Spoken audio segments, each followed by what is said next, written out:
નમસ્તે. વિકલ સમીકરણના આગળના 3 ભાગમાં જેઈઈ ના 2013 થી 2018 ના ઓનલાઈન અને ઓફલાઈન પરીક્ષાના પ્રશ્નોની ચર્ચા કરી હતી. હવે આ ભાગ 4 માં 2011, 2012 અને 2013 ના ઓનલાઈન અને ઓફલાઈન પ્રશ્નોની ચર્ચા કરીશું.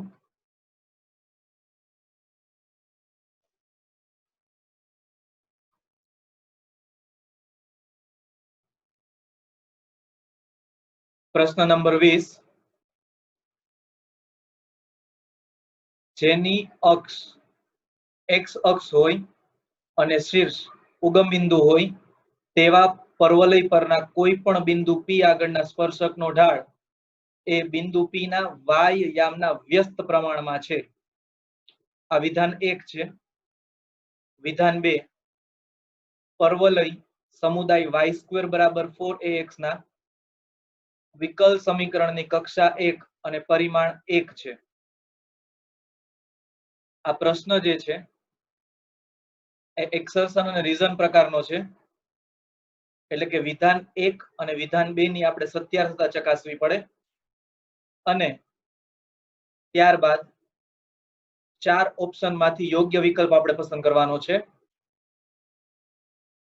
તો સૌપ્રથમ આપણે વિધાન 1 ની સત્યાર્થતા ચકાસીએ. અહીં જવાબ સી આવે છે. એટલે કે વિધાન 1 સત્ય અને વિધાન 2 સત્ય, એટલે બંને વિધાન સત્ય છે, પરંતુ વિધાન 2 એ વિધાન 1 ની સાચી સમજ નથી. એટલે કે વિધાન 2 ઉપરથી વિધાન 1 મેળવી શકાય તેમ નથી, અથવા એમ પણ કહી શકીએ કે વિધાન 1 અને વિધાન 2 વચ્ચે કોઈ સંબંધ નથી. તો સૌપ્રથમ વિધાન 1 માટે જેની અક્ષ x અક્ષ હોય અને શીર્ષ ઉગમ બિંદુ હોય તેવા પર્વલયનું પ્રમાણિત સમીકરણ y² બરાબર 4ax છે. હવે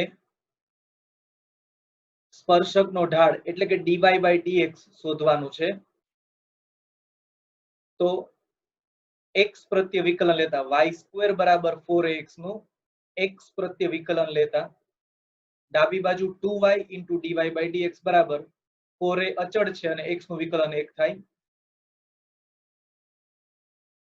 માટે dy/dx એટલે 2a into 1/y. હવે અહીં 2a એ અચળ છે, એટલે કે dy/dx એ 1/y ના સમપ્રમાણમાં છે, અથવા તો y ના વ્યસ્ત પ્રમાણમાં છે એમ કહી શકીએ. 1/y ના સમપ્રમાણમાં અને ખાલી y કહીએ તો તેના વ્યસ્ત પ્રમાણમાં છે. એટલે કે xy બિંદુએ સ્પર્શકનો ઢાળ એ 1/y ના સમપ્રમાણમાં છે. આ ચલનની નિશાની છે, માટે વિધાન 1 સત્ય છે. હવે વિધાન 2 માટે y² બરાબર 4ax માં 4a બરાબર 2y into dy/dx મૂકતા અહીં y² બરાબર 4ax નું આપણે વિકલ સમીકરણ મેળવવું પડે અને ત્યારબાદ તેની કક્ષા અને પરિમાણ આપણે શોધવાના છે. તો y² બરાબર 4ax માં માત્ર એક જ અચળાંક a હોવાથી પ્રથમ વિકલનની મદદથી આપણે અચળાંક દૂર કરવાનો છે. તો આ પરિણામમાં 4a બરાબર 2y into dy/dx અહીં મૂકતા એટલે y² બરાબર 4a ની જગ્યાએ 2y into dy/dx મૂકતા આ પરિણામ મળે છે, જેની કક્ષા એટલે કે આ પ્રથમ કક્ષાનું વિકલન છે dy/dx, તેથી કક્ષા 1, અને મહત્તમ કક્ષા વાળું જે પદ છે તેની ઘાત 1 છે, તેથી પરિમાણ પણ 1 છે. માટે વિધાન 2 પણ સત્ય છે. પરંતુ અહીં વિધાન 2 ઉપરથી વિધાન 1 ની કોઈ સ્પષ્ટતા થઈ શકતી નથી, એટલે કે વિધાન 2 ઉપરથી વિધાન 1 મેળવી શકાતું નથી, માટે વિધાન 2 એ વિધાન 1 ની સાચી સમજ નથી, માટે આપણો જવાબ સી આવશે. અહીં વિધાન 1 અને વિધાન 2 બંને સત્ય છે, પરંતુ તેની વચ્ચે કોઈ સંબંધ ન હોવાથી સી જવાબ આવશે.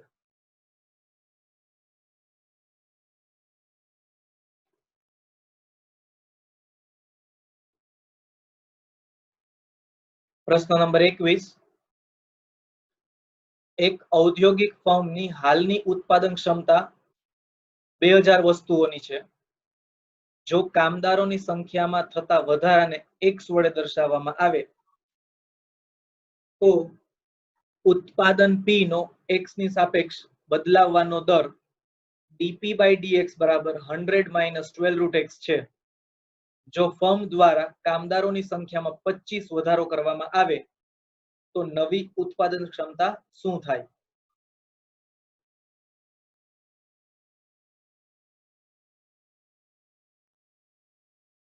જવાબ ડી આવે છે. અહીં dp/dx બરાબર 100 - 12 √x છે. વિયોજનીય ચલ પ્રકારનું વિકલ સમીકરણ છે, તેથી કોઈ આદેશ લેવાની જરૂર નથી, એટલે કે dp બરાબર 100 - 12 √x * dx લખી શકાય. બંને બાજુ સંકલન લેતા ઇન્ટિગ્રેશન ઓફ dp બરાબર ઇન્ટિગ્રેશન ઓફ 100 - 12 √x dx મળે.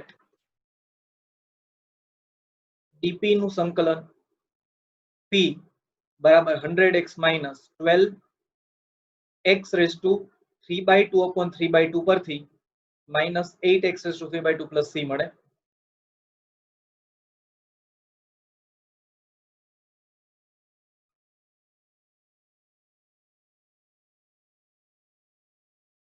હવે હાલની ઉત્પાદન ક્ષમતા 2000 વસ્તુઓની છે. એનો અર્થ એવો થાય કે જ્યારે કામદારોની સંખ્યામાં કોઈ જ વધારો કરવામાં આવેલો નથી, અત્યારે જે કામદારો છે હાલની ક્ષમતા પ્રમાણે, ત્યારે 2000 વસ્તુનું ઉત્પાદન થાય છે, એટલે કે વધારો. અહીં ધ્યાન રાખવાનું છે કે કામદારોની સંખ્યામાં થતા વધારાને x વડે દર્શાવેલું છે, એટલે કામદારોની સંખ્યા જો વધારવામાં આવે તો એ જે વધારો છે તે x છે, પણ જો કામદારોની સંખ્યા મૂળ સંખ્યા જેટલી જોઈ તો વધારો x 0 છે, એટલે કે શરૂઆતના સમયમાં જ્યારે વધારો કરેલો નથી ત્યારે x 0 હોય ત્યારે ઉત્પાદન ક્ષમતા 2000 વસ્તુની છે, એટલે કે x બરાબર 0 ત્યારે p બરાબર 2000 છે, એટલે કે પરિણામ 1 પરથી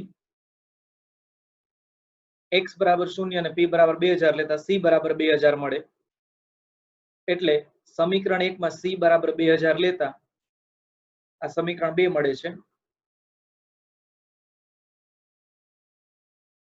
હવે સમીકરણ 2 માં x બરાબર 25 લેતા, કારણ કે કામદારોની સંખ્યામાં 25 નો વધારો કરવામાં આવે છે અને જે વધારો કરીએ છીએ તે સંખ્યા એટલે x છે, તો x બરાબર 25 લેતા p બરાબર 3500 મળે, એટલે કે ઉત્પાદન ક્ષમતા p બરાબર 3500 છે. એ આપણો અંતિમ જવાબ છે.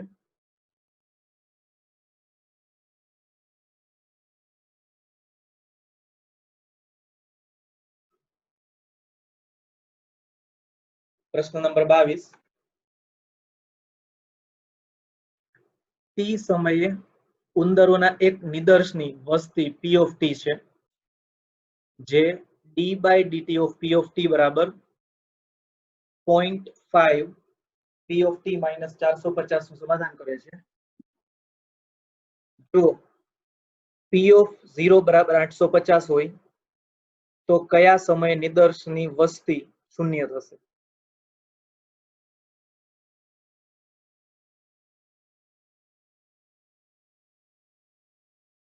જવાબ એ આવે છે. અહીં d/dt of p of t બરાબર 0.5 p of t - 450 છે. જેને પરિણામ 1 કહીએ છીએ આપણે. ધારો કે P of t બરાબર u છે. આગળ ભાગ 3 માં આ પ્રકારનો જ એક દાખલો આપણે ગણેલો છે. ધારો કે P of t બરાબર u, તો d by dt of P of t બરાબર du by dt મળે.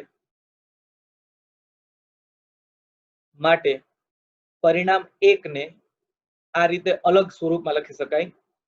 d by dt અને P of t એટલે u છે, એટલે કે du by dt બરાબર 0.5 u minus 450. વિયોજનીય ચલ પ્રકારનું વિકલ સમીકરણ હોવાથી અહીં આપણે u અને t ને અલગ અલગ બંને જગ્યાએ અંશમાં દર્શાવવાના છે અને du તરફ જ u વાળા પદ હોવા જોઈએ. તેથી du upon 0.5 u minus 450 બરાબર dt મળે. અહીં 0.5 અપૂર્ણાંક જે છે તેને પૂર્ણાંક સ્વરૂપમાં ફેરવવા માટે અંશ અને છેદ બંનેને 2 વડે ગુણતા 2du ના છેદમાં આ 0.5 એટલે કે 1 ના છેદમાં 2 તેનો ગુણાકાર 2 વડે કરતા ખાલી u માઇનસ 450 નો ગુણાકાર 2 વડે કરતા 900 મળશે. હવે બંને બાજુ સંકલન કરતા 2 du by u minus 900 equal to integration of dt. અહીં u ની એક જ ઘાત હોવાથી 1 upon u તરીકે આનું વિકલન કરી શકાય.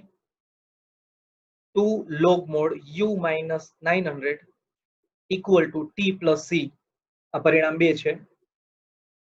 હવે c ની કિંમત શોધવા માટે આપણી પાસે ઉકેલ છે કે p of 0 બરાબર 850 છે. p of 0 એટલે કે p of t આપણે u કીધું છે, એટલે t બરાબર 0 હોય ત્યારે u બરાબર p of t એટલે કે 850 છે. એટલે કે t 0 હોય ત્યારે u 850 છે. આ બંને કિંમત પરિણામ 2 માં મૂકતા 2 log 50 બરાબર c મળે. t બરાબર 0 અને u બરાબર 850 એટલે કે c બરાબર 2 log 50 મળે. આ c ની કિંમત પરિણામ 2 માં મૂકતા 2 log mod u minus 900 equal to t plus 2 log 50 મળે.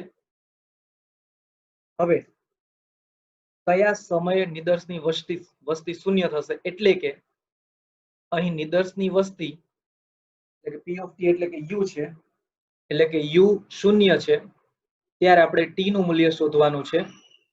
એટલે આ સમીકરણમાં u બરાબર 0 લેતા 2 log mod 900 બરાબર t plus 2 log 50 વધે.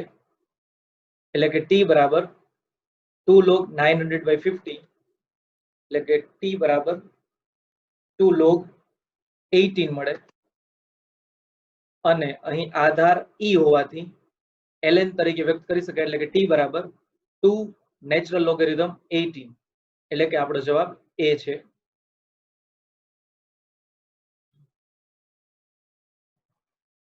પ્રશ્ન નંબર 23.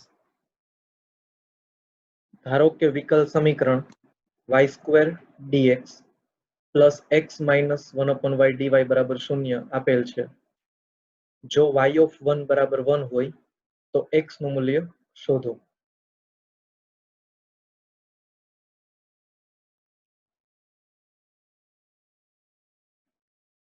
અહીં જવાબ b આવે છે. અહીં y² dx plus x minus 1/y dy બરાબર 0 આપેલ છે.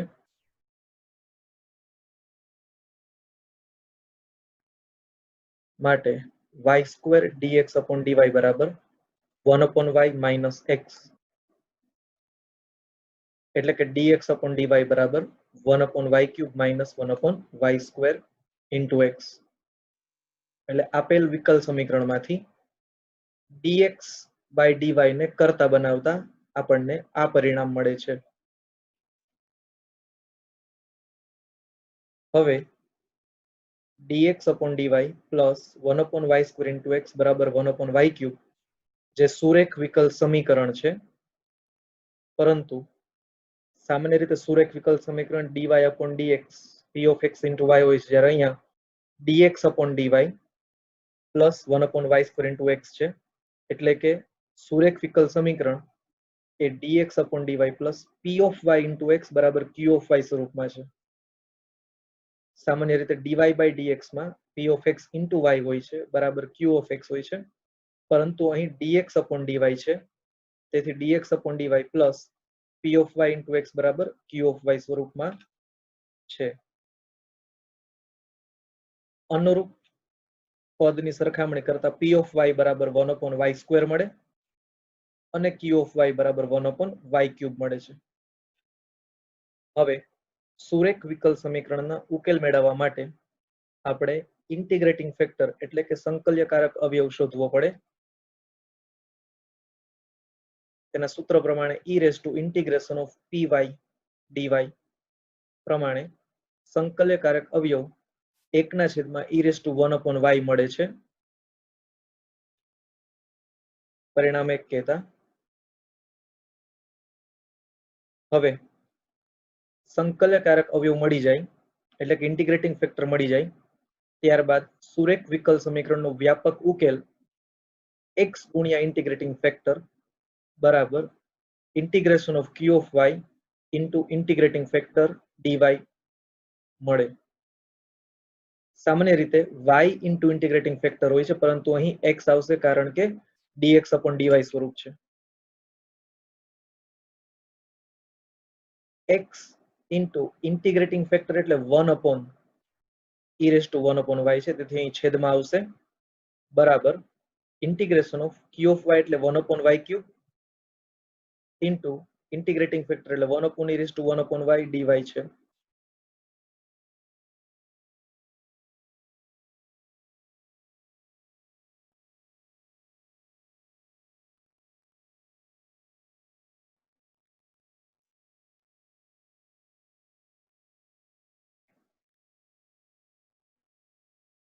છેદમાં e raised to 1 upon y માં અંશમાં લેતા e raised to -1 upon y એ જ પ્રમાણે 1 upon y cube into e raised to -1 upon y dy મળે. પરિણામ 2.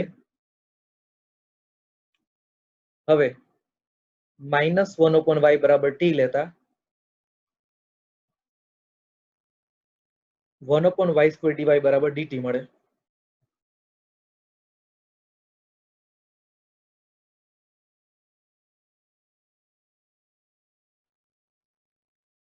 One upon y square dy બરાબર dt મળે છે, તેથી અહીં જમણી બાજુએ 1 upon y cube ને 1 upon y into 1 upon y square તરીકે લખેલું છે. ડાબી બાજુ પરિણામ 2 ની ડાબી બાજુમાં કોઈ જ ફેરફાર નથી.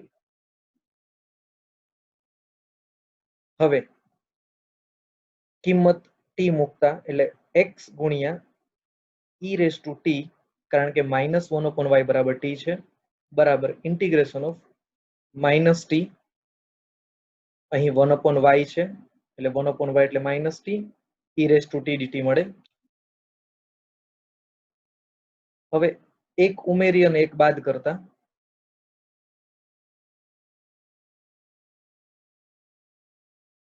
એટલે કે x e raised to t બરાબર minus integration of t -1 plus d by dt of t -1 એટલે કે fx plus f dash x into e raised to x તરીકે વ્યક્ત કરતા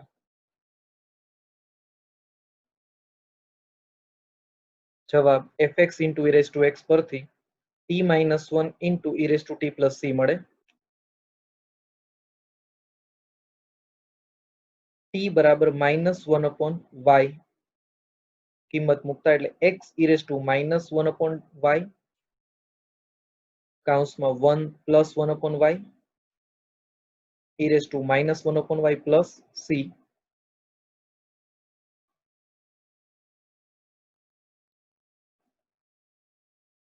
એટલે કે x is equal to 1 plus 1 upon y plus c e raised to 1 upon y.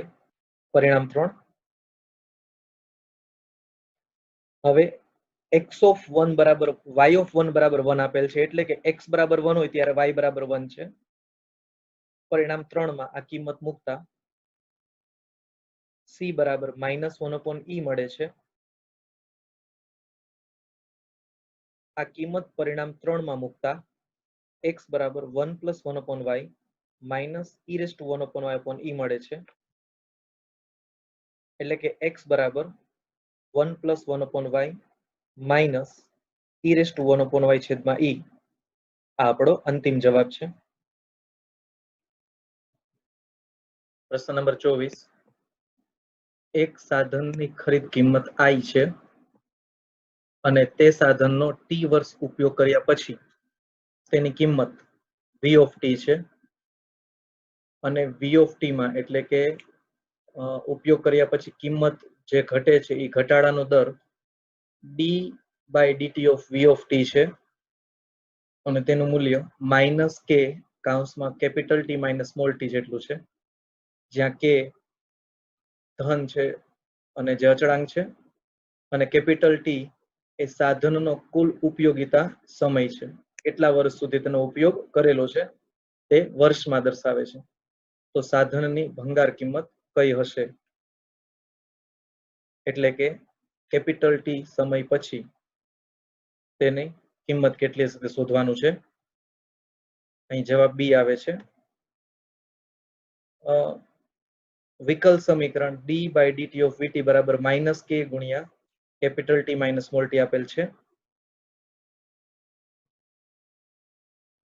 વિયોજનીય ચલ તરીકે જ વિકલ સમીકરણ હોવાથી v of t બરાબર -k capital T - small t into dt માં બંને તરફ સંકલન લેતા ડાબી બાજુએ v of t વધશે અને -k અચળાંક છે, integration of capital T - small t dt વધે.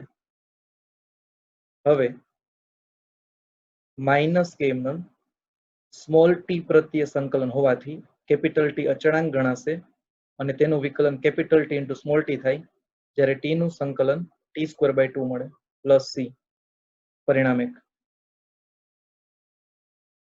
હવે ખરીદ કિંમત i હોવાથી શરૂઆત એટલે કે પ્રારંભિક સમય એટલે કે t બરાબર 0 હોય ત્યારે v of t બરાબર i છે, એટલે કે c બરાબર i મળે. પરિણામ 1 માં c બરાબર i લેતા v of t બરાબર -k ગુણ્યા capital T small t t²/2 plus i મળે. પરિણામ 2 છે. હવે અમુક સમય પછી એટલે કે કેપિટલ T સમય પછી કુલ ઉપયોગિતા સમય કેપિટલ T વર્ષ હોય ત્યારે કિંમત શોધવાની છે. તેથી સ્મોલ t બરાબર કેપિટલ T લેતા પરિણામ 2 માં v of t બરાબર -k ગુણ્યા t² - t²/2 પ્લસ i મળે, એટલે કે i -half kt² મળે, એટલે કે v of t બરાબર i -half kt² મળે, જે આપણો અંતિમ જવાબ છે.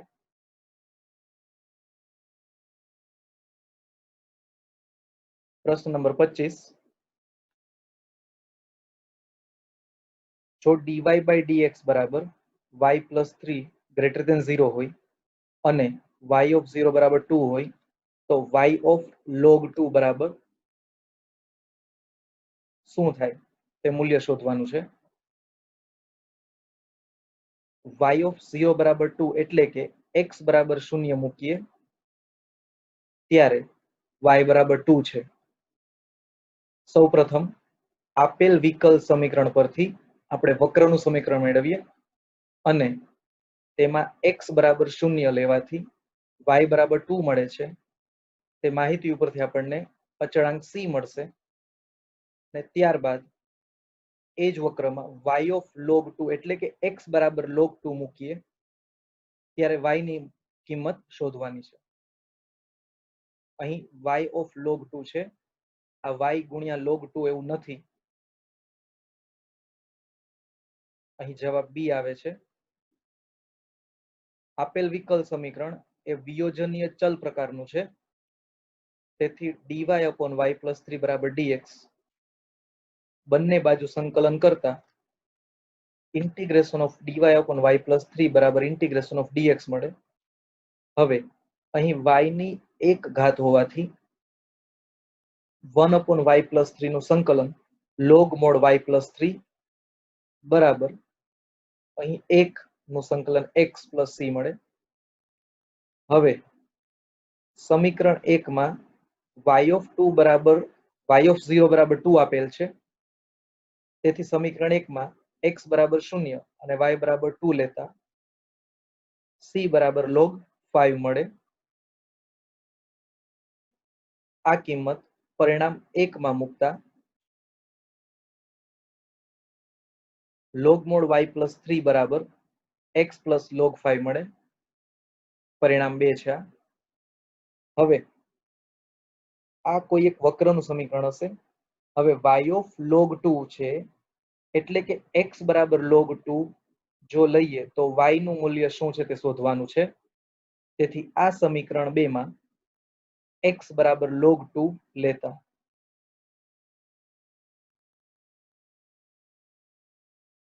log of y plus 3 બરાબર log 2 plus log 5 એટલે કે log of y plus 3 બરાબર log 10 લઘુગણકના નિયમ પ્રમાણે સરવાળાનો ગુણાકાર કરી શકાય. એટલે કે 2 ગુણ્યા 5 એટલે 10. બંને બાજુ એન્ટી લોગ લગાડતા y plus 3 બરાબર 10 એટલે કે y બરાબર 7. આ y નું મૂલ્ય 7 મળે છે અને આ મૂલ્ય આપણને x બરાબર log 2 મૂકવાથી મળે છે. એટલે કે આ y બરાબર 7 જવાબને આપણે આ રીતે લખી શકીએ કે y of log 2 બરાબર 7. આ આપણો અંતિમ જવાબ છે.